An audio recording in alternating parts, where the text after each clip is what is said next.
All right, what is going on, movie Battleground fans? I am not Aaron Connole here. I am Brian Fernandez. I am one of the newest hosts for this league, and I'm really, really happy to be a part of this team.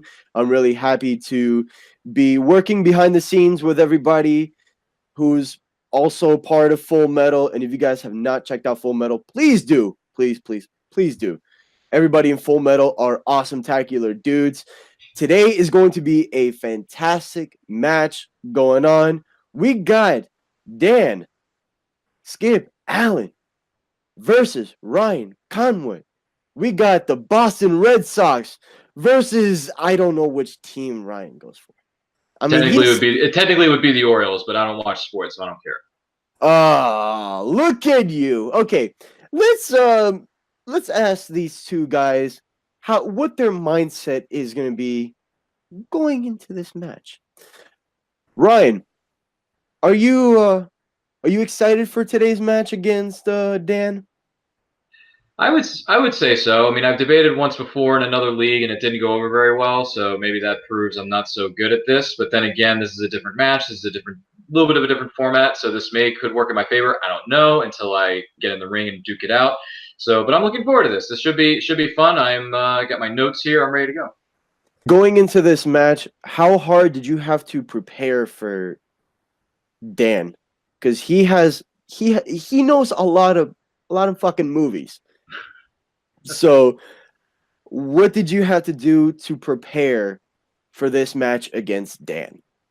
Well, that is very true. Dan goes through a press screening every single night of the week and twice on Sunday. So technically, he's already seen 303 movies so far this year if we're doing the counting of the days. But no, for this match, I did have to prepare. I learned from my previous match in the other league that I need to prepare a heck of a lot better than I did once before. I got to see where my opponent may try to throw in something, and I can kind of counter that. So I have been preparing a little bit. I do have my notes in front of me to help me out as we go along in this process. So I think I'm pretty much prepared and I'm ready to go. I'm here to have a good time and have a good match. I'm not here to necessarily make friends or make enemies. I'm just here to have a good match and have a good time. All right. Strong words. Dan, my fellow Sox fan. How are you feeling about this match, my brother? How are you feeling right now? Well, I'll be honest. I'm confident, but I'm also nervous. If you can also be confident and nervous at the same time. I'm confident because I know what I'm talking about. I know that, but I'm nervous because I've never done a argumentative match type situation like this where you're arguing points based on movies and so forth. I know what I'm talking about, but trying to get out what I want to say, that's the part that made me nervous coming into this. And I know Ryan's a good talker. He's a good BSer, and so he can BS his way through things. And so that's something I've been thinking about all day today. And what I was just thinking about right now is, you cannot BS that you have two bad movies right behind you, and in the middle is a very good movie, way better than the other two. Just to let you know, right. Just to throw some shade in your way. Hot take. But in any case, are you fully prepared for this match against Ryan? Are you sure you're going to beat Ryan tonight? You can't be sure of anything except being born and dying.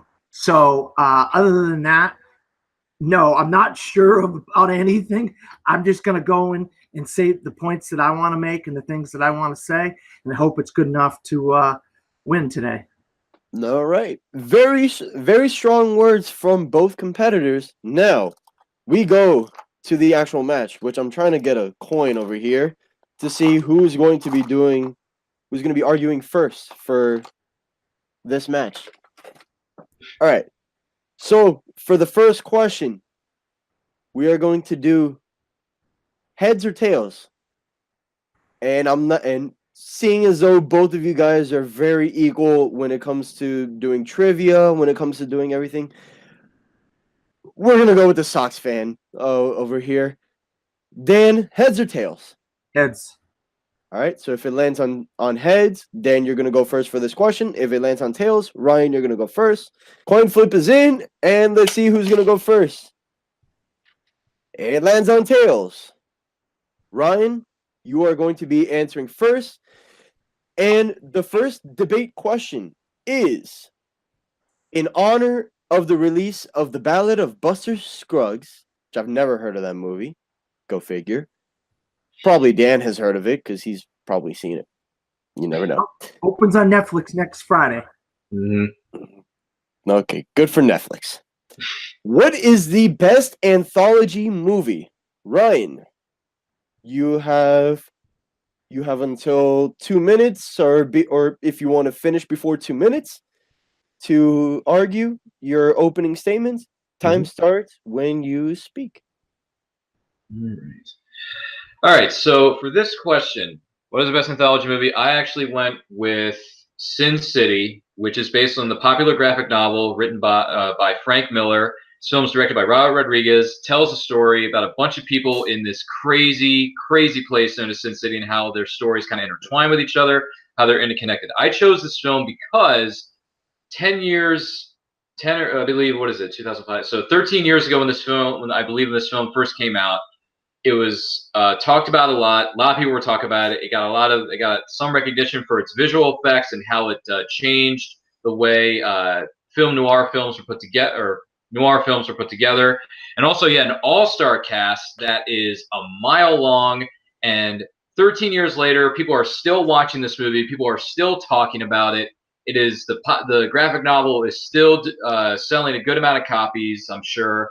And the cast is one of the most well-established casts in movie history with this movie, and it's a really, really good film because of its visual style, because of the characters, because of the cast, the way it was directed, the way it was shot, and all put together with the behind-the-scenes team that helped put it together.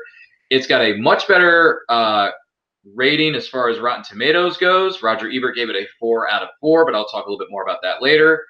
And people are still talking about this film today, whereas in the other film that my opponent's going to be discussing, no one really knows about it. No one really talks about it. It's a film that's very much forgotten, where Sin City is on TV almost every weekend. You can find it on your local channels. You can find it on streaming services, whereas the other film, no one's even heard of it. And if you go up to 10 people on the street, 10 of them are going to say, what is that? I've never heard of it. Sin City, I know what that is. That's the film with so-and-so and so-and-so in it. It's a cool movie. It's an action-packed film, and it's a lot of fun to watch.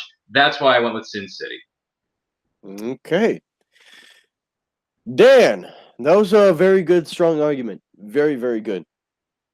Dan, let's see what you have picked. Time starts when you speak. All right, my choice is a film called Babel. And Babel is one of the best films of the 2000s. You may not have heard it, Brian, or Ryan, I mean, but it is one of the best films. When I did my rankings of the best films of the 2000s, my number one film of the decade was Babel. And the reason being is, first of all, it's directed by a two-time Oscar-winning director, Alejandro Gonzalez Iñárritu. Well, he did win 3 Oscars for Birdman, and he won 1 for directing The Revenant. But he did not win for that. But it's a film worthy of winning for Best Director, because this film has a storyline, an overlying storyline, where you have Brad Pitt, one of the greatest actors on the face of the planet, Cate Blanchett, 2-time Oscar winner, and you have them in this film. You have a Japanese father and daughter. You have 2 goat herders in Morocco. You have a Mexican nanny, and all their stories intertwine because of one thing. And in today's society, we are so in trouble with the whole problem with people going into nightclubs or country bars shooting people. Well, the overlying item in this film that they talk about is a rifle. How one gun can affect the lives of so many people all across the world, let alone all kinds of guns or war or whatever. And that's the strength, and that's the power behind Babel. And Sin City does have some beautiful aspects to it. Frank Miller, great writer, great artist, but they're just little short vignettes. And the style, I think it's all style, but it doesn't have the substance of Babel. Okay. Ooh, this is now that I know what Babel is all about, thanks to you, Dan, I'm really looking forward to finding out what you guys are going to be talking about. Jesus, now you're going to make me want to see Babel after this match. All right, gentlemen, you have 5 minutes to debate. You guys are given an extra minute if you guys want to for your 3 questions. So let me know whenever you do want to use that extra minute for the rounds. Okay, time starts when whoever wants to speak first. All right. As far as Sin City goes, let's look at the facts. Sin City, 75%. Babel, 69. 10 years later, are they going to be talking about Babel? No. 10 years later, are they going to talk about Sin City? Absolutely. And also, you got Sin City. It made 29 million opening weekend. The film went on to gross 158 million dollars, whereas Babel didn't really do all that well. Didn't make a whole lot of money. But then again, yeah, it was probably most likely it was an Oscar bait film. But Sin City has style. It has a well more known cast than just Brad Pitt, Cate Blanchett, maybe Michael Pena, and a few other people who were thrown in there. Nobody knows who those actors are. Nobody knows who those actors are other than Pena, Brad Pitt, and Cate Blanchett because of Lord of the Rings, and Brad Pitt has done Fight Club and a number of other films. You just made my argument. All right, style. Yeah, it has style, but it doesn't have substance. You're talking in a world where people are walking into bars, in nightclubs. They're going shooting people in concerts venues. How powerful is one gun? And in this film, one gun affects the lives of so many people all across the world. Japan, Mexico, Morocco, all over the world. Just one gun, one shot from one rifle. How affected the lives of these people, this married couple in Morocco. And but tragic as that is, people want to go to the movies because they want to have escapism. They don't want to go in watching a film where they're already seeing this stuff in real life. Why would we want to see it on a big screen? That's one of the reasons why it didn't make a whole lot of money. No one really talked about it afterwards.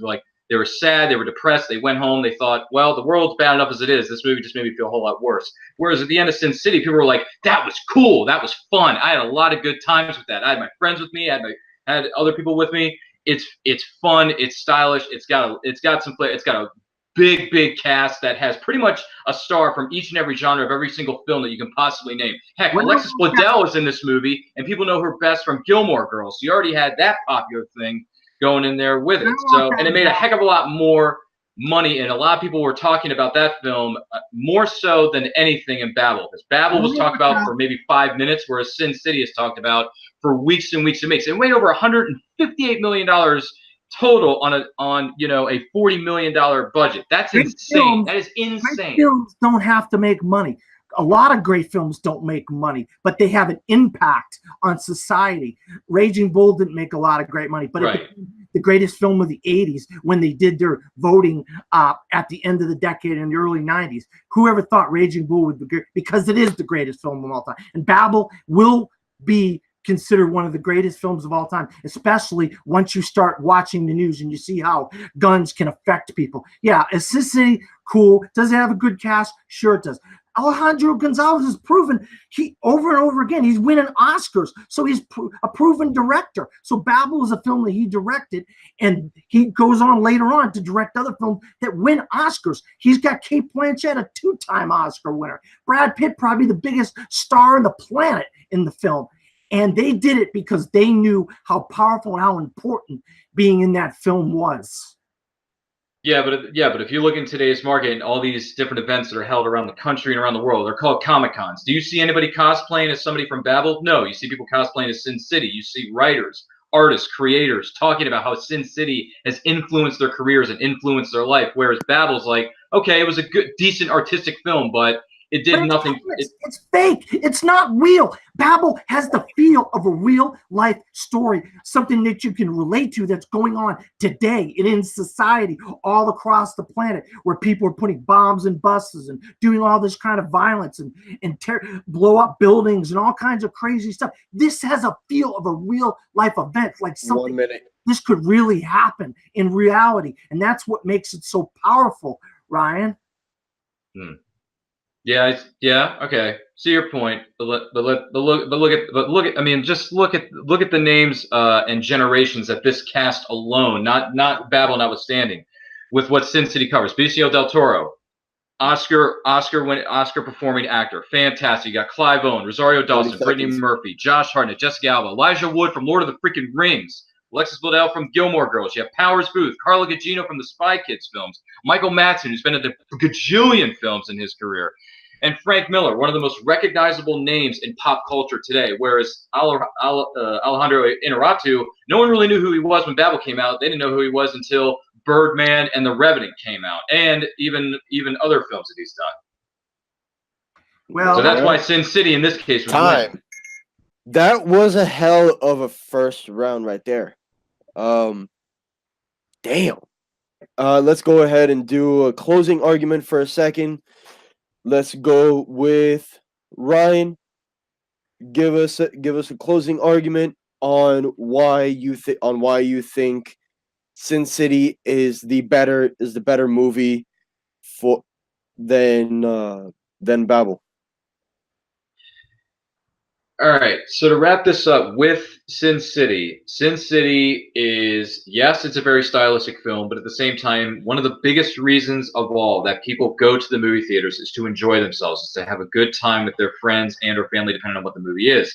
Sin City, in this case, it may have a lot of style, but it's got a lot of fun, and it's got a well-stacked cast that pretty much any audience member sitting in that theater could pick out, oh, I know that woman. Oh, I know that guy. I know that guy from this project. I know that woman from that project. People are going to be remembering that and talking about that really, really good film, Sin City, 20 years, 30 years down the line, whereas in the other film's case, not so much. It's a one and done. That's it. Bye-bye. See you later. That is why the best anthology movie in this case, ladies and gentlemen, is Sin City. Okay. Dan, let me hear your closing argument on why you think Babel is better than Sin City. All right, so point number one, Alejandro González Iñárritu, one of the greatest directors living today, part of the Three Amigos, three Mexican directors. Point number two, Cate Blanchett, two-time Oscar winner. That adds gravitas to your film. Brad Pitt, one of the greatest walking actors on the face of the planet. You put Cate Blanchett and Brad Pitt as a married couple, and that draws you instantly into the storyline. The main item that's in the film that all this stuff revolves around is a gun. A gun. In this day and age, how powerful is one gun and how many lives it can affect in this day? How can we all relate to people from Florida, people from California, people from all over the world can relate to how one gun can affect so many lives. And that's what makes Babel an incredible film. And if you go back and look at top 10 lists, Babel's on a lot of top 10 lists for the top 10 films of the decade of the 2000s. Okay. All right.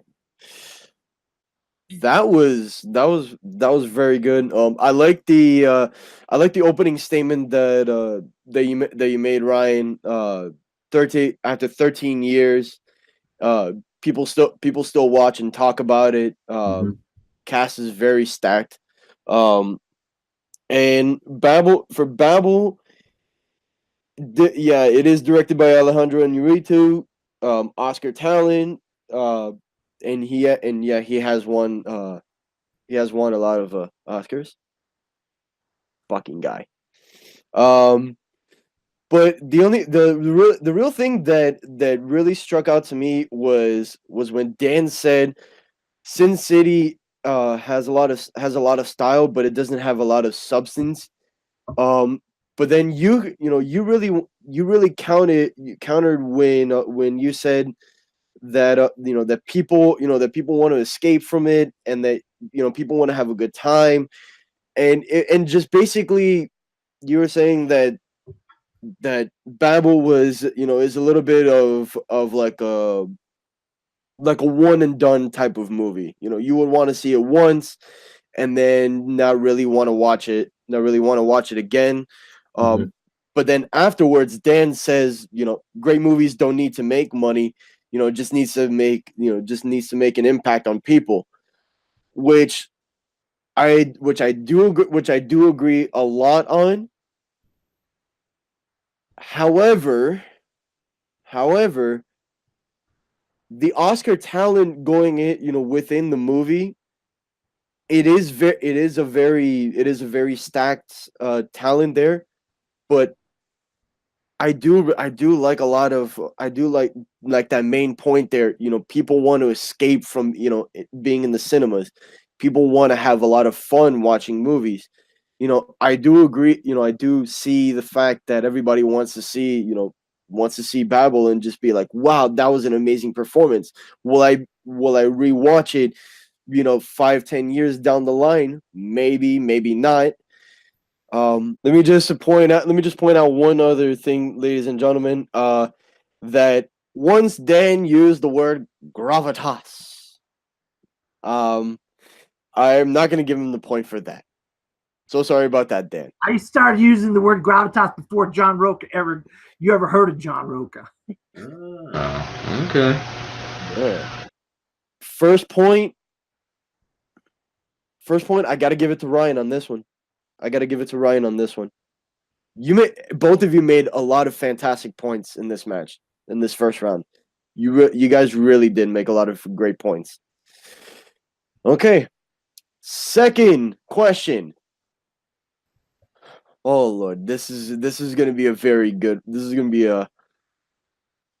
why have I not seen this other one here? What is the most underrated animated film of all time? And we're going to go with Dan the Man on this one. Dan, what is your pick for the most underrated animated film of all time? Well, it's The Iron Giant. It's the adaptation of a Ted Hughes Cold War fable, voiced by Vin Diesel. A giant robot crashes in the small town of Rockville, Maine, in 1957, and exploring the area, a local 9-year-old boy, Hogarth, discovers the robot and soon forms an unlikely friendship with him. When a paranoid government person gets involved, all kinds of crazy stuff happens. Let me tell you something about Iron Giant. You think about Warner Brothers. You think about Batman, Superman, all those animated movies from Warner Brothers. But guess what? Before they did all those, they did The Iron Giant. And you know who this was directed by? Brad Bird. You ever hear him? You ever hear The Incredibles or The Incredibles 2 or Mission Impossible, Ghost Protocol, or some of these other movies that he directed? You ever hear of Vin Diesel? Yeah, the Fast and the Furious franchise. Guess what? He's the voice of the robot. This is one of the most underrated animated movies of all time, and it's a tragedy that more people don't talk about this as a great animated film. And the other thing too is the animation is beautiful. It's gorgeous. It's like wow, this has got like a old Fleischer Superman style kind of animation. What'd you do? DC animation. So they go back with the Fleischer kind of stuff a little bit. And with Brad Bird, another great director. Like I said, he directed Incredibles 1 and 2. He's directed Ghost Protocol. He's directed Ratatouille. And then Vin Diesel. Well, Vin Diesel is one of the greatest action stars of all time. You never hear him doing the voice of anything, hardly ever. But he did the voice of the robot in The Iron Giant. That's why The Iron Giant is one of the most incredible animated films and so underrated. You filmed the toaster. I mean, who knew about the toaster? Who didn't hear about time? All right. And as my phone went off saying "mail, motherfucker," that's how you know that it's time. Very strong opening argument there by Dan. Now, Ryan, you have a very interesting pick here. I want to know what your pick is for most underrated animated film of all time is? Well, for this question, I went with something that some people talk about, but not a whole lot of people talk about, and it's very much underrated. It doesn't get enough credit that it so rightfully deserves. That would be a film called The Brave Little Toaster. Now, this film tells the story of simple household appliances leaving their home in search of their original owner, who seems to have abandoned them. So they're trying to figure out what happened to their master, where did he go, how is he doing, and all that kind of stuff. And they go on a bunch of adventures. Now, you have one or two members of this cast that are well established, while the rest are relatively unknown to the audience and the general public. No one has any idea who these people are. And this is a film that may have received funding by Disney, but it was not exclusively made by Walt Disney Pictures. It is not a Disney animated film. It is completely different. It was produced by Hyperion Animation, along with the Kushner Lock Company, and original members of Pixar Animation Studios actually worked on this film. And this film had a budget that was reduced from $12 million to $5 million as production went underway. So that was a third of the original budget that they had that was offered when in-house. So The Brave Little Toaster, very much underrated. It doesn't get enough credit that it so rightfully deserves. It is a wonderful film, and I'll get into more of that in just a bit. Okay. Doesn't get enough credit. Okay. I don't know whether if I'm interested in watching this movie afterwards or if I'm gonna watch A Nightmare Before Christmas before going to bed. Maybe which one will give me nightmares a lot more quicker? I don't know. They're both good. Maybe Iron Giant would. I don't know. Nah, not really. Go see Overlord, then you'll have some nightmares. All right, gentlemen, just to let you guys know, you still have your 1 minute extra if you guys ever want to use it. So time starts whenever you guys start talking. Let's get into these debates. All right, Brave Little Toaster is the most unforgettable movie.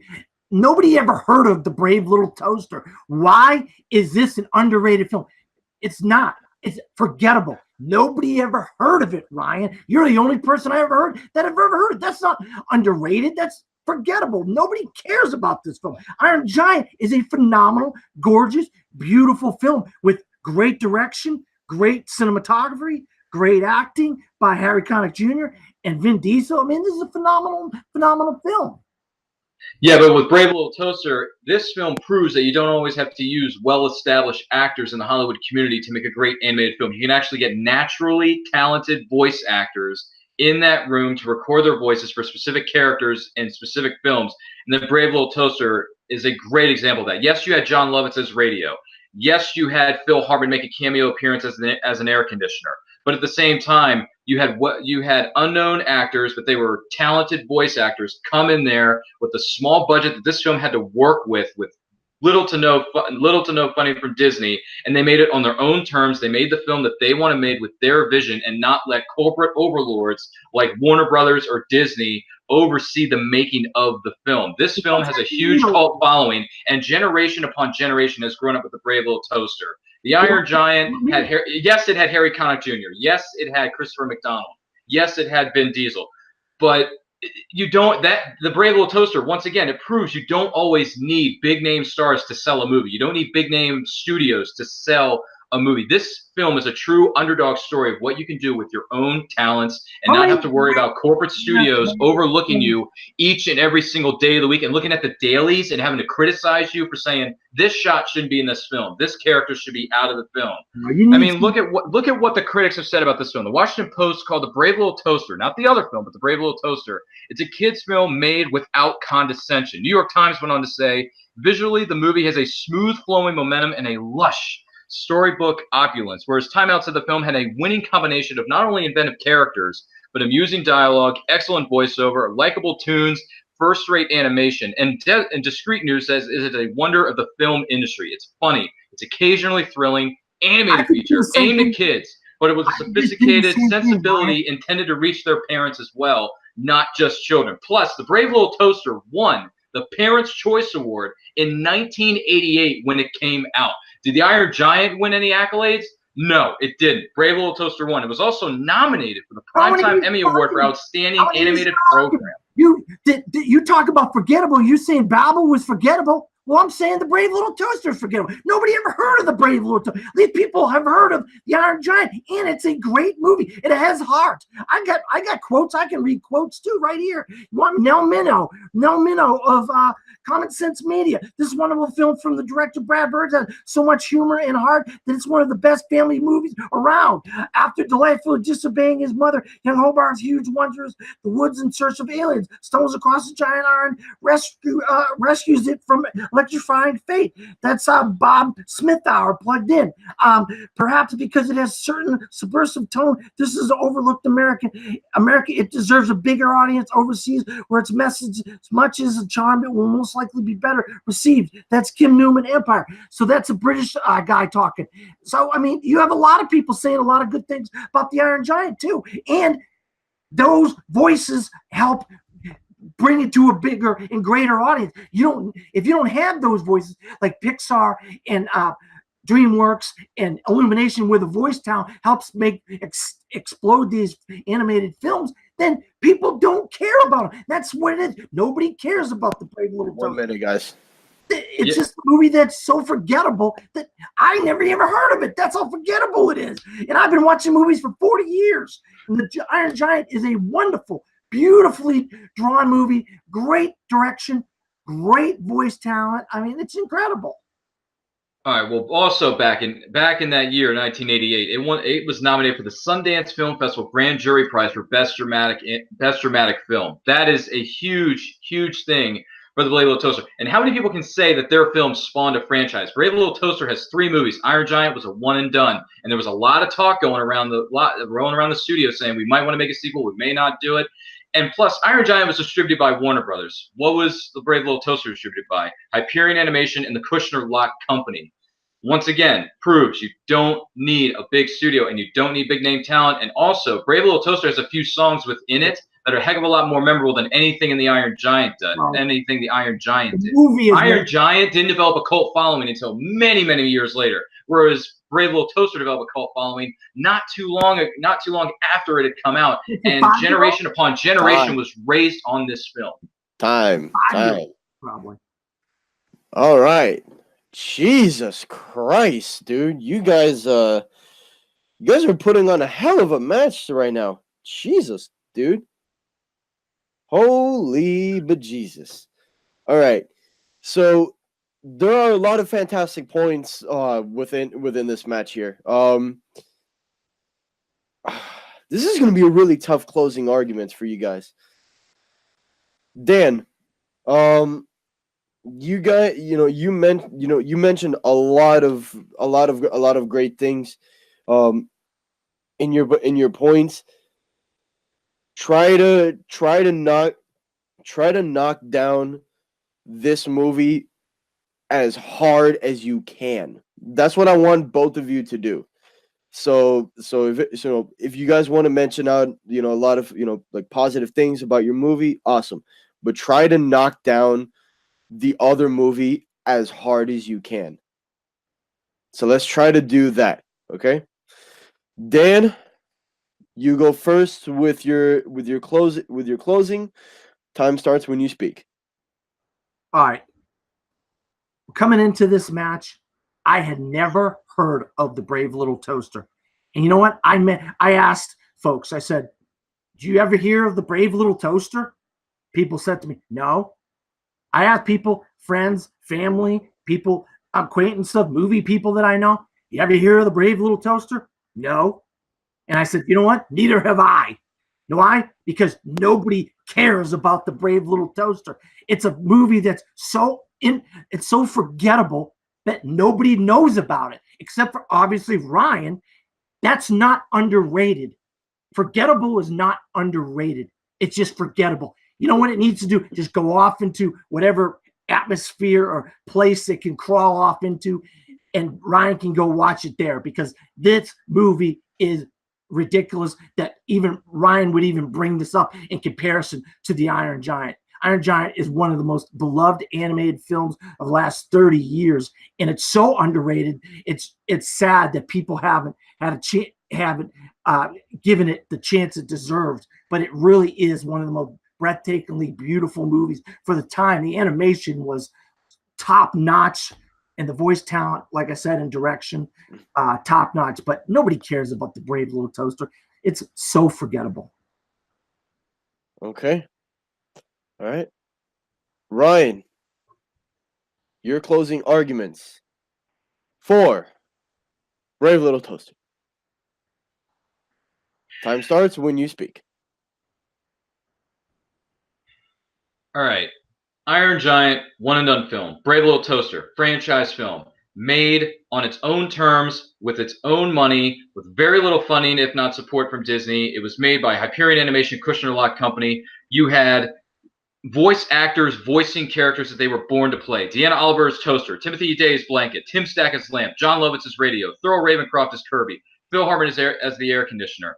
This was made on a small budget, and it made a huge impact. And only this film inspired Pixar to make Toy Story later on. So long before Toy Story was a thing, the Brave Little Toaster did it first. You had household appliances going out into the real world and trying to find their master. And there's a little bit of us inside each and every single character, whereas the Iron Giant's only about a boy and his dog. The Brave Little Toaster is about a bunch of characters on a massive adventure trying to find their master so they can be with him again and feel whole, to fill that void in their hearts. Brave Little Toaster does it with a multitude of characters, whereas Iron Giant only does it with a boy and his dog. Okay, one and done, forgettable. We've seen that story done a billion times. But Brave Little Toaster was innovative. It was great. It's a wonderful cast. Great reception from critics. It has been won the Parents' Choice Award in 1988. It made a huge impact on what you can do with an animated film by making it on your own terms and not having to worry about other studios having to look over your shoulder every day to make sure you're making the film that they want to make. They made it the way they wanted to make it, and it was a fun film. It's a great film. It has a lot of heart, a lot of emotion, great character development, and a lot of great interactions with the characters, and wonderfully done, beautifully made, and it is a film that will be remembered. And even though it's underrated, it will be remembered, and it is deserving of a lot more credit than it usually gets. Now that everyone knows these stories about how this film got made and got brought to the screen, it deserves to win this battle. It is truly the most underrated animated film of all time, and that is The Brave Little Toaster. You guys made very excellent points. A lot of points that I wanted to address here for a second. This okay, give me one. Oh yeah. Ryan said that Brave Little Toaster does not get enough credit. That it was funded by Disney, but not made by Disney. It was made by an independent company who made it. Dan said that Brave Little Toaster is forgettable, and Iron Giant has best directing, acting, and it's very well made animated wise. A really good point here is that Brave Little Toaster has a cult following. Proves that you don't need to have big actors to star in a movie, which is it's a good point there. But the one thing that stood out to me when you read your review, Ryan, is that it's occasionally thrilling. That one stuck out to me the most because occasionally thrilling, yeah, you can have fun with it, but then when Dan mentioned that that it deserves a bigger audience, I actually think that Iron Giant does need to have a bigger audience within that movie. I really find that point to be fascinated by there. Ryan, you said that Brave Little Toaster was nominated for a lot of things. Does nominations really count for animated movies? Not that movie. I mean, maybe by popular vote, it'll probably be, it'll probably stand out a lot. Dan, when you attacked Ryan and you said that nobody has ever heard of Brave Little Toaster, you haven't heard of Brave Little Toaster. I have never heard of Brave Little Toaster. I I like that right off the bat there. But then Ryan really hit you hard, dude. He threw a dick punch to you. Oh, He he's said a bunch of junk that nobody cares about. Ryan went ahead and said Iron Giant is one and done, and you've seen these kind of movies before.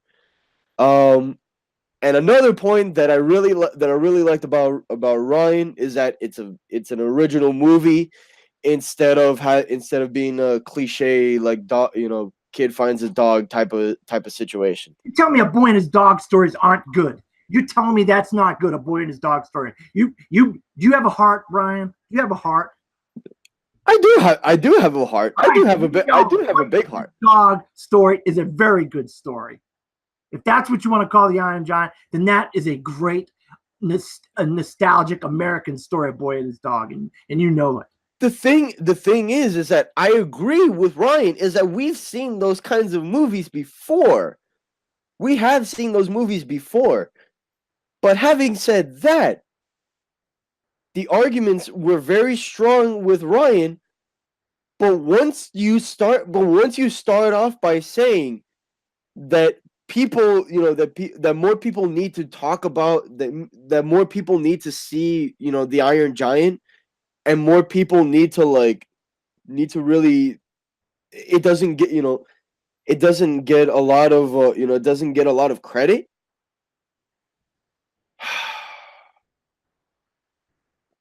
Jesus. In the words of the ex Screen Junkie SOB, this is tough. Whatever his name was. I can tell you his name, but we won't use it. It's like, yeah, you don't use Voldemort's name, right? I just did, though. This is a tough decision, ladies and gentlemen. I'm going to even out the playing field here. I really loved all the points, Ryan. I really loved all the points, brother. But I got to give it to Dan, dude. I got to give it to Dan. It was just the biggest gut punch ever to you. And just trying to claw your way through, you really clawed your way through, Ryan. I got to give it to Dan, dude. I got to give it to Dan. Tied up 1-1. Question number 3 is, in honor of the release of The Frontrunner, what is the best non-Wolverine Hugh Jackman performance? Now, I got to tell you guys, there are a bunch of different Hugh Jackman performances that I personally love. These two movies, I really, really love these two. I'm not going to be biased on this. I'm just going to do this for the arguments. I'm only going to pick the winner just for argument's sake. So, we're going to start off with Ryan first. Ryan, what is your pick for the best non-Wolverine Hugh Jackman performance? I went with Real Steel. Real Steel is about a former boxer turned owner of a robot, because this film is set in the near future where robots have replaced humans as boxers. So kind of think of it as kind of like a Rock'em Sock'em kind of thing. So he's in a load of trouble. He's in a lot of debt, and finds out he has a son that he has to look after while his former in-laws are away on vacation. So he is stuck with this kid that he didn't know existed, doesn't want anything to do with him. He's a loner. He does what he wants when he wants. And now he has to take care of his kid. So this is directed by Sean Levy, who did the Night at the Museum trilogy.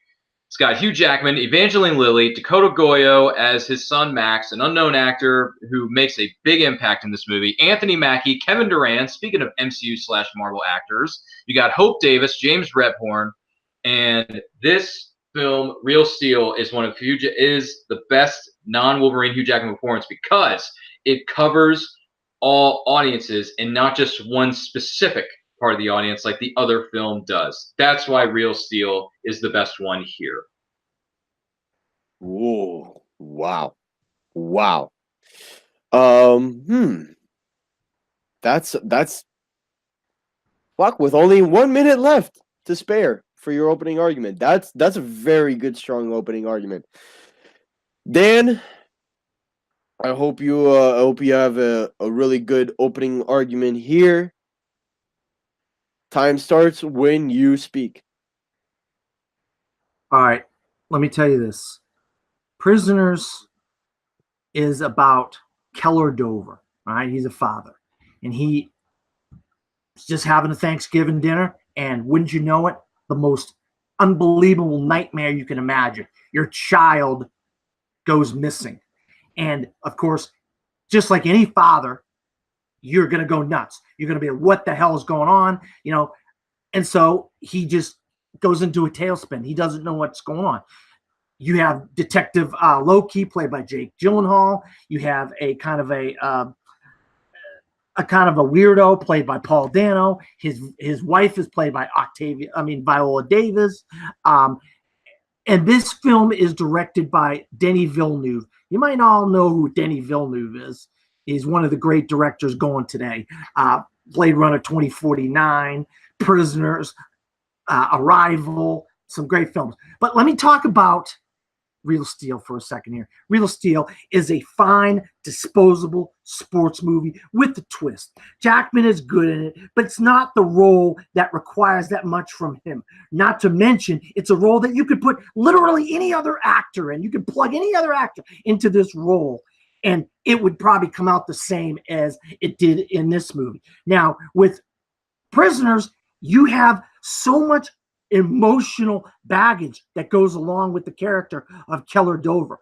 And when he's going through this whole thing with his daughter being kidnapped, and the depth that this character and the darkness and the holes that he goes down into as a human being, the emotion, the level of acting, that takes real acting. And that takes I know you don't like to use that word, but real powerful performance from Hugh Jackman, and the grieving, the anger, and everything that goes involved with performance. Time. Wow. That's a much better ringtone. Wow. That is woosa. Woosa. Damn. Okay. I'm going to literally put personal bias out of the way for this debate. All right, so normally I would put it at 5 minutes for this debate. Dan wants to use his 1 minute clause and add in another minute here. So we're going to do a total of 6 minutes for this debate. And time starts, gentlemen, when any of you speak first. Time starts. I'm telling you right now that Hugh Jackman gives a three-dimensional, not one-dimensional performance, but a three-dimensional performance in Prisoners. His emotions go from happy to angry to absolutely ballistically crazy in Prisoners. Where in Real Steel, okay, he's a guy, he's going through, okay, he gets a kid, oh, he's happy, oh, this is a happy ending, blah, blah, blah, blah, blah. No, this guy does some of the most horrible things once his daughter is kidnapped, and he thinks that the Paul Dano character is the person that kidnapped his daughter. What he does to this person, I would not want to see done to any person in the face of the planet. And this guy goes through crazy emotions to do some of the things he does in this film. And that's why this performance is clearly the best Hugh Jackman performance. I mean, you couldn't even put Real Steel. It didn't even come close to being as great of a performance as Prisoners, in my opinion. Well, here's where Real Steel differs from Prisoners. Prisoners is with that story. It's heart-wrenching. It's tragic. I understand that. However, we see it on TV every day. We see it on the news reported almost every other day. With Real Steel, it's definitely a heck of a lot different than Prisoners, and it's also accessible to 100% of the audience, whereas Prisoners, with its rating, is only accessible to 25% of your audience with its R rating. Real Steel, family film, anyone can go out and see it. It's fun to watch. It's got a heartwarming story. Hugh Jackman has starred in action films, romantic comedies, but family films he's really never ever done. Real Steel was a true test for him. This is something where he has to take all the likeness of Logan and the Wolverine stuff, put it aside, and channel his inner heartwarming family film self, and he did it, and he did it superbly in this film with the cast that he had around him, and the kid Dakota Goyo who plays Max stealing a lot of the scenes.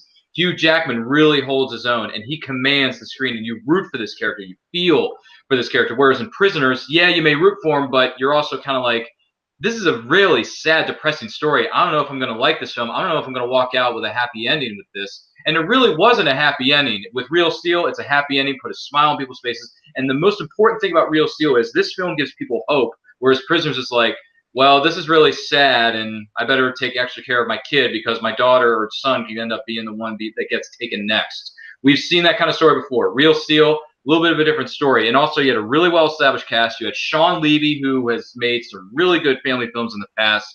This was the next stage for him with the technology and the visual effects that were used in this film to bring those robots to life. Look at the box office. Prisoners made like $2.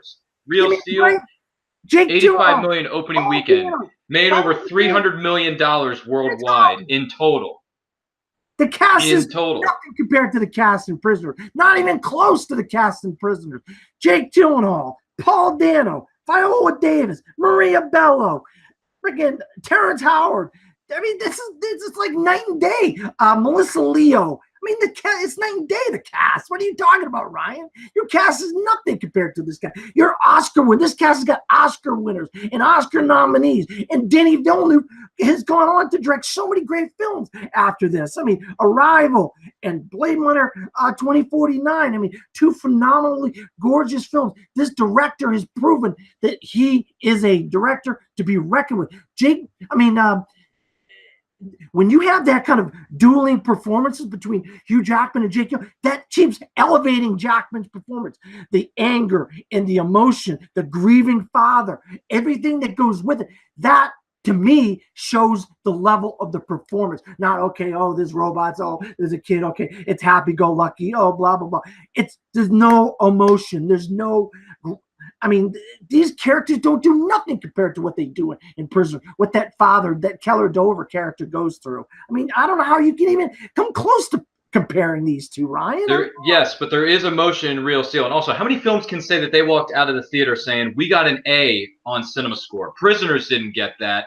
Real Steel got it. Critics were really, really enjoying this film. We got an A- in Entertainment Weekly. Roger Ebert, Chicago Sun-Times, they gave it 3 out of a possible 4. And they said that Real Steel is a real movie. It has characters. It matters who they are. It makes sense of its action. It has a very compelling plot. Sometimes you may go into a movie with expectations, but you are pleasantly surprised. And with Real Steel, they were pleasantly surprised. It makes good use of its specialized skill in blending the people and the computer-made imagery things into one that is lovely, emotionally satisfying story. And also, you got to keep this in mind. Hugh Jackman won Favorite Action Movie Star that year. Also, it was nominated for Best Visual Effects at the Academy Awards. Real Steel was nominated for Best Visual Effects. Dakota Goyo, he won the Young Artist Award, and he was nominated for a Saturn Award as Best Performance by a Young Actor. And it made over $300 million on a $110 million budget. That's pretty darn good for a family film like that. Rotten Tomatoes score. 87% fan rating on Rotten Tomatoes. That's the fans. That's the people that go pay their hard-earned money and walk into that theater. When they walk out, they gave it 87% Rotten Tomatoes score. 82% film critic score. You know what that means? That means it's fresh. You know what fresh means? People love the film. Not just film critics, but people in general. People like me. People like Brian. Because I know Brian loves this film. Time. Fuck me in the bungholio. This was a hell of a debate, gentlemen. Holy shitballs. I am leaving that in. I understand. All right. Oh my God. This was an insane debate, gentlemen. Now comes the moment that you guys have been waiting for. It is the closing arguments. Now, gentlemen, this is going to be a very important closing argument that you will ever do in your life. Okay? Now, you got to think about it a lot. Holy shit. On what you guys are going to say. So, Ryan, you are going to bash prisoners. You are going to bash on prisoners and also state positives about your movie. Dan, you're going to do the same thing. Just don't shit on each other's movies way too hard. And that's why I will be a very entertaining host than everybody else. Anyways, let's get into this closing arguments, ladies and gentlemen. Ryan, make sure you go hard on prisoners. Dan, you go hard on Real Steel. Ryan, 2 minutes starts when you start speaking. All right. Real Steel has 3 things going for it. 1, rewatchability. 2, you leave the theater with hope. And 3, a performance by Hugh Jackman that you have never seen before up to that point in his acting career. Prisoners is a one-and-done film. You watch it once. The rewatchability on that movie is not high. It's so low that it's non-existent at that point. Yes, it's a heck of a cast, but it's a depressing story, and people walk out of the theater very sad. Whereas with Real Steel, you walk out happy, you walk out joyful, you walk out having a good time, you get a little bit of emotion out of it, your heartstrings are tugged at, all that good stuff, get some good action sequences, it's rewatchable, it's accessible to all audiences, not just 25% where Prisoners is because it's R-rated, whereas Real Steel is rated PG, and more people can watch it, and it's more accessible to audiences all around the world and in your home. That is why Real Steel with Hugh Jackman's performance, something he has never done before. He can go dramatic. We've already seen him do it a billion times. Real Steel was something he had to dig down really hard and dig down deep, and he delivered on all fronts in Real Steel with the cast that he had with him, an A on Cinema Score, the boatload of money that it made. It got nominated for Best Visual Effects at the Oscars. Real Steel made a huge impact, and it did it in a great way because of Hugh Jackman's performance, the story, and above all else, you walk out with a smile on your face. All right. Dan, this is all on you, bud. No pressure. Time starts when you speak. All right. First of all, there's no performance even close to the performance of Prisoners. His performance in Prisoners is 3-dimensional. Your performance is 1-dimensional. That means, okay, he's a happy-go-lucky guy. Oh, he's got a kid. Okay, he's stuck with the kid. Nobody wants to see that kind of movie. They want to see movies that are nominated for Oscars and performances like actors like Jake Gyllenhaal and Paul Dano and Viola Davis and Melissa Leo and people like that, Terrence Howard, people like that. And Hugh Jackman is acting around these people. So his performance, not only is it a 3-dimensional performance of grieving, of happy, of depression, of all those things in anger, he's got all these great other actors. He gets to act opposite of, which elevates his performance. And it's in a movie that's one of the most gorgeous movies to look at. Cinematography by Roger Deakins. Direction by Denis Villeneuve. This is a film that put Denis Villeneuve on the map. People like, this guy is a guy that we want to see in the future. Hugh Jackman was in that movie. His performance was Oscar worthy that year. Whether he got nominated or not, he was Oscar worthy. That's how great of a performance he gave. He didn't give an Oscar worthy performance in Real Steel. All right, not even close. And yeah, it's a fun movie. That's as much as you could say about it. But the Rotten Tomato score of Prisoners proves 87% fan review, 82% critic review. That tells you something right there. Everybody across the board loved Prisoners, even though it was a hard-hitting movie about an abduction and a creepy guy, and the father's going into a deep, dark hole trying to find out what happened to his daughter. That's the reason why it's the best film and your film isn't. All right. Performance. Performance. Oh my God. Okay. As I look for a second on Rotten Tomatoes for the score, yeah, just to let everybody know, Prisoners stands at an 82% on Rotten Tomatoes. Real Steel is at a 59%. That's just to let you guys know for Rotten Tomatoes scores. This one is a very, very tough one. Because as a fan of both of these movies, myself aside of this,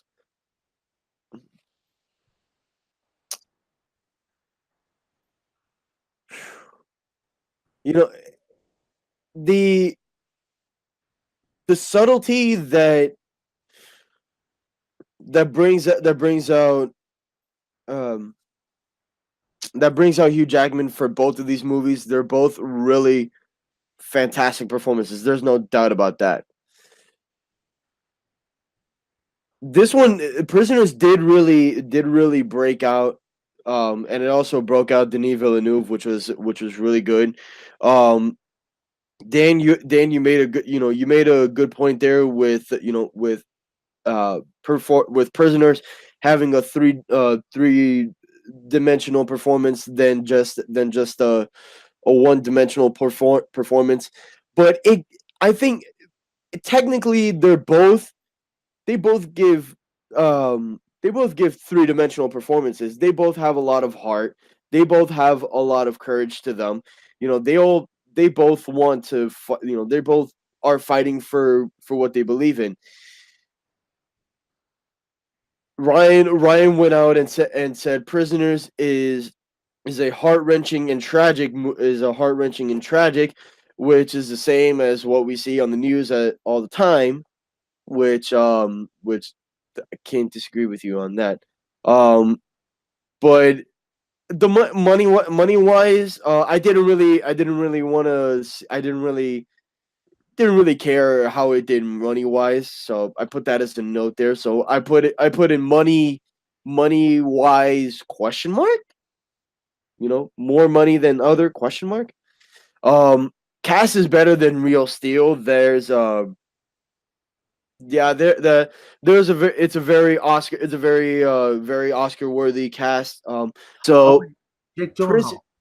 Prisoners was nominated for an Academy Award for achievement in cinematography. The only real thing that I saw here was Academy Awards. It was nominee for best achievement in cinematography, which I mentioned. Yeah. Ryan mentioned that Real Steel was nominated for best visual effects. And you said that and Dan said that Denis Villeneuve is proven to be a story director who works fantastic with actors. There's a lot of emotion in Real Steel that Ryan said, and I love the quote that Ryan said. Ryan said that it's a real movie. But then here's where the closing arguments get to me a lot better, and it makes me really think on who I have as a clear winner for this, which was a fantastic argument, gentlemen. But both of you guys did a fantastic job with these. Ryan said that the Real Steel has three things: rewatchability, leaving with hope, and leaving you feeling happy. You said Prisoners is depressing as hell.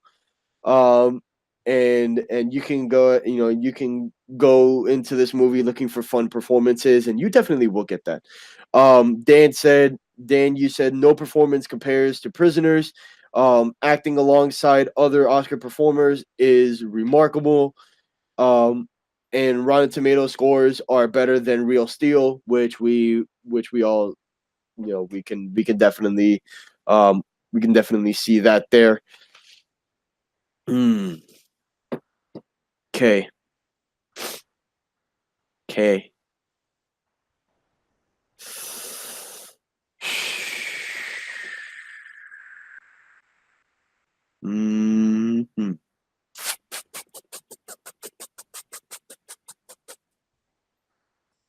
I love all the arguments from both of you guys. For this one, I gotta give it to Dan. All right. It's not over yet, guys. So the score is up to 3, and you have 2 speed round questions, which I'm pulling up right now as we speak. So we have 2 speed round questions that we're gonna get to, and this will definitely determine the winner for today's match. Now, these speed round questions are gonna go like this.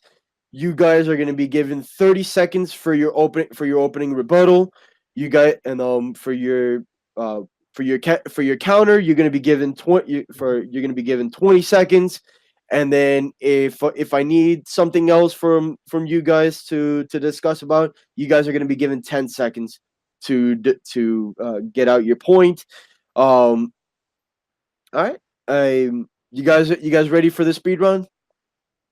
Okay. First speed round question. Which movie is worse? Tom Cruise's The Mummy or Baywatch? Baywatch. All right. Baywatch is the worst. I mean, I wouldn't have picked Tom Cruise's The Mummy over Baywatch. Is it who gets it first? Is that how he picked Baywatch? So he gets Baywatch first?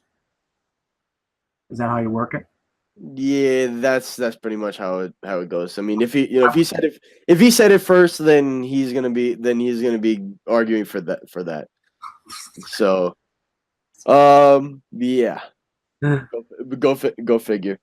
Okay, so for this one, sheesh. I gotta also put personal bias off for the side, because I'm gonna let everybody know I really hated Baywatch, but yet I enjoyed The Mummy as a guilty movie pleasure. All right, here we go. So yeah, go figure, guys. Go figure. I love watching the stupid movies. Even The Mummy. The Mummy was not that good, but I still enjoyed the hell out of the movie. I still enjoyed it. All right, so Ryan, you went first on on question number 3 there. So Dan, you get 30 seconds when I start the clock. Let me put 30 seconds over here on my phone. Okay.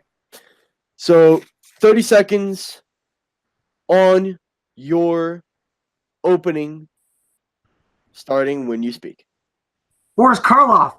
That's The Mummy. Nobody gives a crap about freaking Tom Cruise. This movie is so Jake Johnson. What a douchebag. Go back to TV, Jake Johnson. Nobody cares about you. You know, The Mummy was supposed to start a giant franchise. How about we get one film right before we start thinking about, The Bride of Frankenstein and The Wolfman and all these other films? Guess what? The Mummy failed. It was an utter disaster. Tom Cruise is lucky that he has established himself such a big movie star, because that movie did not cancel his career out. The Mummy is awful. Time. Okay. Ryan, time starts with your opening rebuttal when you start speaking. After seeing both of these movies, Baywatch is a total dumpster fire. It's a piece of garbage, and I'll tell you why. There is no redeeming qualities in this movie whatsoever. The cast, even though they may be established, they do nothing good for this movie. They don't do this film any favors. It's all based around poop jokes, fart jokes, dick jokes.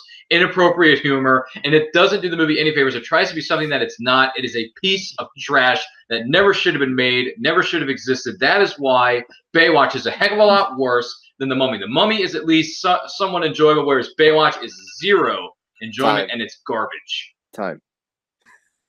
Oh my god! Everything you said. And I've seen both movies now because I saw Baywatch on HBO like a few months ago. I watched like the last 30-40 minutes of it, and that was all I needed to see. It was garbage. It's terrible. I got to see it in advanced screening in Dolby of all things. Ugh. How bad do you think I felt? I pity you. Yeah. Okay. Thank you. I appreciate your pity. Okay. All right. Dan, you have 20 seconds to counter what he said from his opening argument. You get 20 seconds. Time starts when you speak. The Mummy is one of the all-time great horror franchises. This movie doesn't do it any justice. Jake Johnson's awful in it. Russell Crowe, what the heck was he doing? He's supposed to be Dr. Jekyll and Mr. Hyde. I mean, what are they thinking with this friggin' movie? Sophia Boutella, that is some of the worst CGI on a freaking character. Okay. I'm putting in something over here, which is pretty. Yeah. I'll let you know after. Okay. Ryan, you get 20 seconds to counter what he said. Time starts when you speak.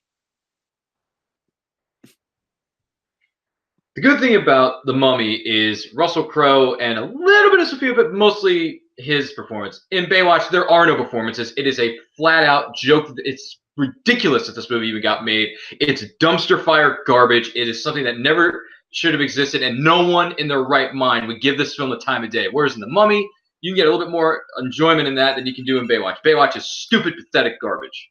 It's time. Oh my god. Garbage. Oh, Sophia Boutella. Yeah. Gorgeous woman. Very beautiful. Yeah. I would actually prefer her performance in Atomic Blonde than the Mummy. And Kingsman and the Secret Service. Oh man. Oh yes. No words, just very long knives sticking out of her feet. Yeah. But just her chemistry with Charlize Theron in Atomic Blonde. Love them both. Oh yeah. Love them both. Both freaking all dirty old men over here. God bless their souls. All right. Better yet, we're going to do this. I'm going to give them an extra 10 seconds, and you are going to say something positive about your opponent's movie. All right? Just to mix it up a little bit. So, something positive about your opponent's movie that can add to your argument here for the speed round. Okay? Dan, you're going to go first. You have 10 seconds. Time starts when you speak. The Rock, Zac Efron, Priyanka Chopra. She's an Indian goddess. Everybody in India loves her. Everybody in America loves Zac Efron and The Rock. How could you go wrong with these gorgeous pecs and these beautiful men? Time. Okay. Ryan, your 10 seconds to say something positive about The Mummy starts when you speak. Everything else about The Mummy is insanely out of control. Take it with a grain of salt. The best thing about it was the scenes with Russell Crowe's character in the scene where they're talking about their agents of S.H.I.E.L.D. or whatever it is. I can't even remember. But that was the best part. Everything else, not so much. Good job, Russell Crowe. I still love you, man. You're my Jor-El, and you always will be. Oh, man. Couldn't even remember what you wanted to say. All right. This speed run was going really interesting. It's a very interesting speed run. Fuck me. Exactly what I was gonna say. It was interesting. All right, Dan, you said that The Mummy is horrible. Supposed to be a start of a big franchise, failed at it. That's the best. that's probably like the best opening argument that anybody could ever talk about for the Mummy. Period. But Ryan said that Baywatch does not compute. The Mummy is somewhat enjoyable, which I personally enjoy the hell out of the Mummy. Then you made a good counter where it is a great it is a good horror franchise. And this movie was really confusing, does not make any sense. Ryan said that that the good thing about the Mummy is Sofia Boutella and Russell Crowe. I guess you can throw in Tom Cruise's crazy acting performance in this movie, in the movie, as somewhat as somewhat that people can can enjoy it too. Now something about positives about the other person's movie. The Rock, Zac Efron are big stars and beautiful men. And also an Indian goddess. Oh yes, she is.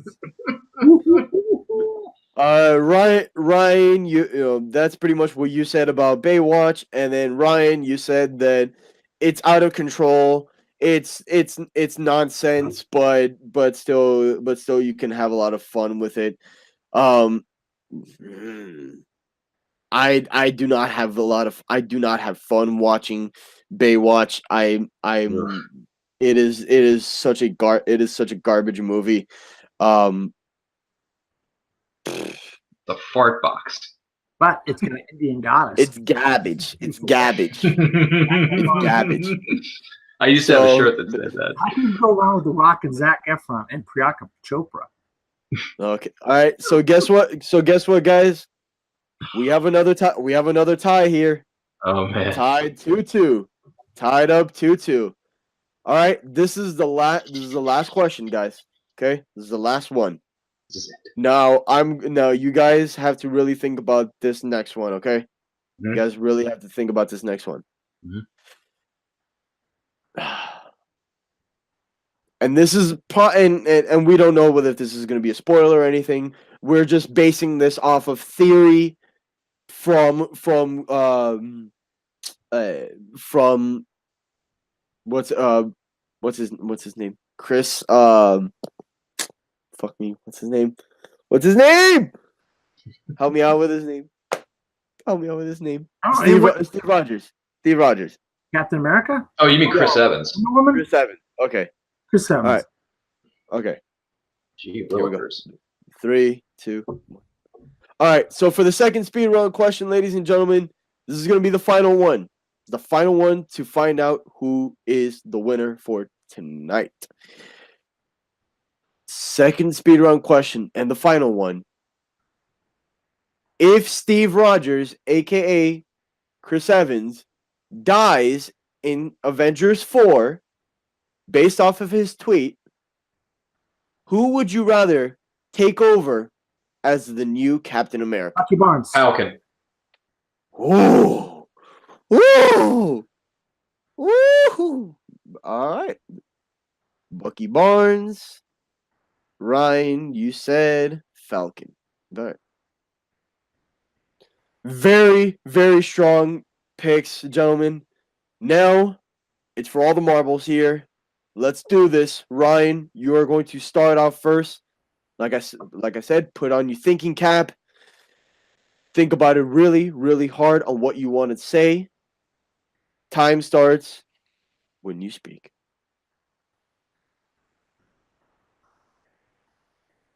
The Falcon should replace Steve Rogers as the new Captain America because he has a really, really solid military background. It's a very likable character, whereas Bucky Barnes has a very checkered past. He's done a lot of killing of innocent people, and I don't think society would accept him as the new Captain America, whereas with the Falcon, they would do it much easier and much faster than they would with Bucky. Bucky has a lot of chips on his shoulders, whereas the Falcon doesn't. He has a nice arsenal of weaponry, and he is more than capable of carrying that shield that Steve Rogers may drop and pass on to the new Captain America. With that being said, goes to the Falcon. Time. Okay.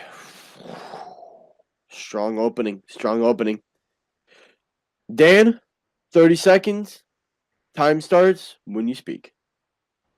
Nobody wants to see Falcon as Captain. I mean, he's a side character. He's a throwaway side character with a little freaking mechanical Falcon with crappy mechanical wings. Bucky has a mechanical, like steel titanium arm. He's been programmed to be the ultimate fighter. You put a mask on him and some red stripes and blue stars and whatever, all that kind of stuff. He looks like Captain America. The Winter Soldier should be Captain America. He's programmed to be. Okay. Ooh, fucking A. All right, gentlemen, these are your rebuttals. On your rebuttals, attack your opponent, okay? Ryan, 20 seconds. Time starts when you speak. Bucky Barnes killed innocent people, including Tony Stark's own parents. The Falcon only killed people because he had to, and he was in times of war, and he was serving his country. Bucky was working for the bad guys and did terrible, horrible things, whereas the Falcon did what he could in the situations he was placed in. He's been a great backup for Captain America in the MCU thus far. Good arsenal, very likable character, great personality, great actor. Hi. He is more than capable of carrying the mantle of Captain America. Okay. This is interesting. This is very interesting. Dan, time starts when you speak. Bucky was programmed by Baron Zemo and the Russians and these people. When he wasn't programmed, he's a good guy. He's a great guy. He was in Wakanda. He's having a good old time. He is going to be the next Captain America. No, hands down. Falcon is a side character. Nobody wants to see him. Let's make the black guy Captain America so appease a bunch of people. No, nobody cares about that. He shouldn't even be close to it. Time. Ooh. Okay. All right. This is the moment of truth. Moment of truth, guys. 10 seconds.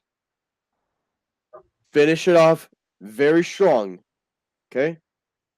Finish it off very, very strong with 10 seconds. Ryan, you have the floor when you start speaking. The Falcon should be the new Captain America because he's played by a great actor with a likable personality, a good arsenal of weaponry, and he can fly. Where Bucky, if he's on the ground and a bomb hits him, he's dead. He's finished. He's done. Falcon has way better way of escaping and being the better Captain America who doesn't have a checkered past. Ooh. Okay. Okay.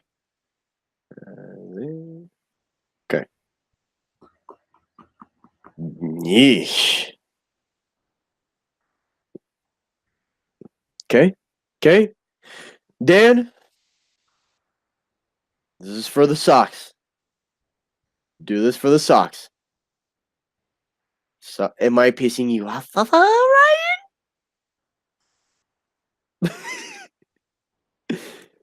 Dan, time starts when you start speaking. Remember, you have 10 seconds. Bucky is bred to be the next Captain America. He was born to be the next Captain America. It's not his fault people took over his mind. Falcon can die. You could kill Falcon with a bullet. Any straight bullet. Ooh. This is okay.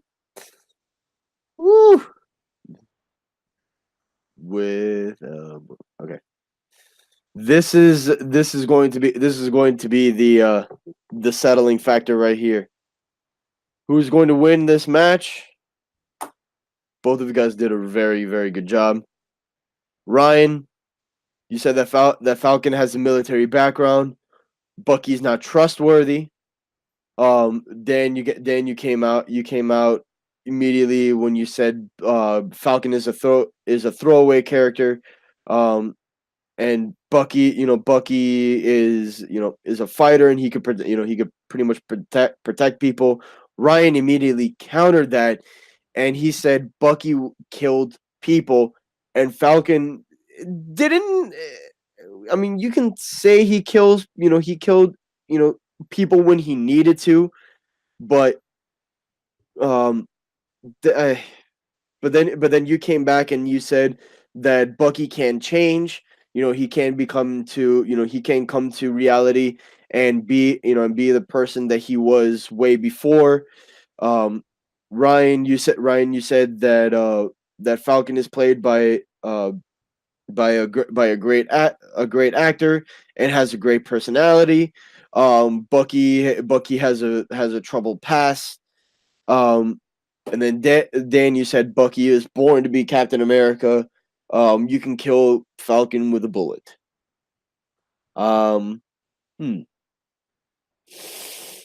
Bred to be Captain America. He was bred to be Captain America. There we go. I mean, in the comics, both of them, you can't see both of them carry the shield.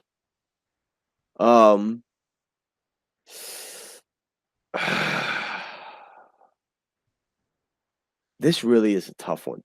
This is a tough one. You must choose, but choose wisely. Don't choose that brass fancy golden cup. Choose the old raggedy old wrinkly old cup. Yeah, that would be this guy's cup. Choose the good cup. That's the cup of a carpenter. You got the shiny cup. No, I got the good one. Whatever. Whatever. Brian, make your call, man. It's your call. It's your decision. Just choose, but choose wisely. That's all I ask. This was a very good Good argument. Very good argument on both of you guys. Mm-hmm. On one side, I do agree that Falcon, he does have that military background. He can lead a team, if he's given the right team to do it. And if he has been around longer. He has been around longer with the other Avengers. But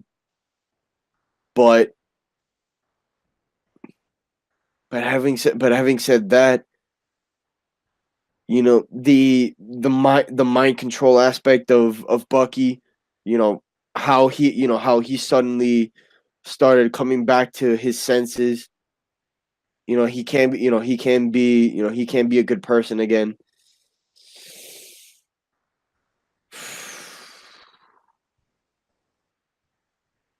Shit. My gut is saying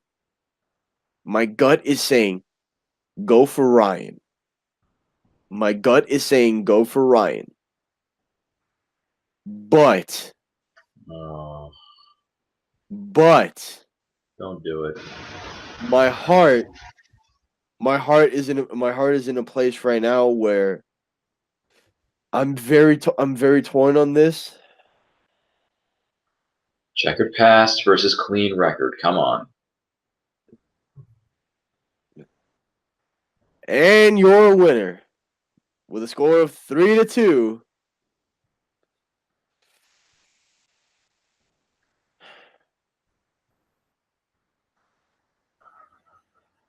The Boston wearing hat, Dan Skip Allen.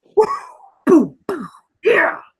What was the thing that put you over the top, Brian? Can I ask that? Here's the thing. No, here's the thing that really put me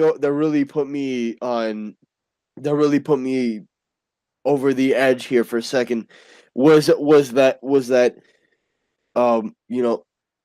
being around the Avengers, for a while, he can get into it, but we don't know if he's going to be coming back. We don't know if he's going to be coming back in Avengers 4. We don't know if it was confirmed, if it was denied that he's going to be coming back, but we don't know for sure. What really got me was that Bucky can change. He does have a troubled past, but when Steve noticed it immediately, he said, you can change, dude. That's where it got me. But damn, this was very hard. This was very hard. This So it was entire- Everybody Loves a Comeback Story that got you. You got to go for the comeback story. You got to go for the comeback story. Okay. I mean, I do, I do want to see both of them, either one of them be Captain America, but for argument's sake, I had to say Dan, man. I had to say Dan. All right. So, Dan, you are the winner. How do you feel about the questions today? How did you feel about yourself? Debating your answers. How'd you feel overall tonight? I'll tell you what. I want to congratulate Ryan. I know it's worth probably nothing right now, but I knew I wasn't going to go into this with some slouch. I knew you were going to be able to talk a good game and talk about the films. You didn't nominate those films just for no reason.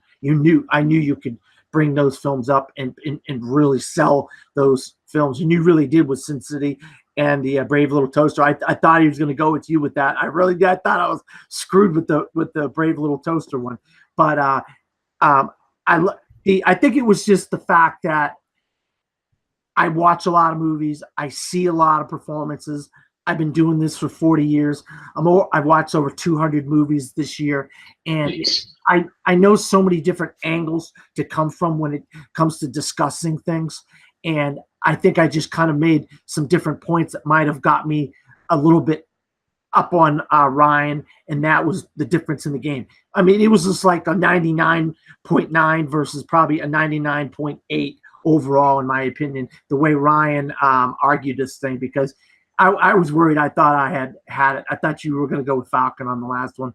And I did my best on the Mummy one to make it sound bad, because I actually like the Mummy myself, But, I'll tell you what, I was glad to be a part of this match. I was glad the fact that I had this opportunity to go against Ryan. And hopefully down the road, we're going to be teammates in something if that time ever comes. Who knows? Yeah, man. Speaking of Ryan, do not count yourself out, man. You debated a hell of a job today, man. You did a fantastic job today during your arguments. How do you feel? How'd you feel about your performance today against Dan? I tell you what, it's ironic that Dan and I are going up against each other now because we're supposed to be teaming up for the Schmodown Trivia Schmodown somewhere down the line in 2019, whenever that is. But man, how do I feel about my performance? I thought I remembered what I did right and what I did wrong in my first match in the other league. And then when I came here, I was like, okay, I need to learn from my first experience and up my game. I need to bring in more facts. I need to bring in more research and do my due diligence. And I did that to the best of my ability with the 3 questions that we were presented with, respectively. So I thought I did good. I thought I did good. I mean, when I had to bring the heat, I brought the heat. And when I had to, hear what the other person was saying, I listened to him and tried to counter it as best I could.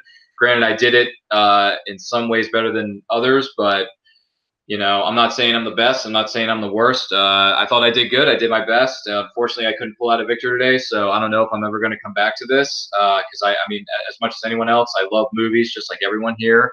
I appreciate films. I love watching them. I like debating. I like discussing them. Debating, on the other hand, may not necessarily be my strong suit. I may leave that to the professionals. But look, I thank you guys for having me, just being here and getting a shot. I guess you would call this an audition, I guess, or just debut matchup, as they say in wrestling. This was fun.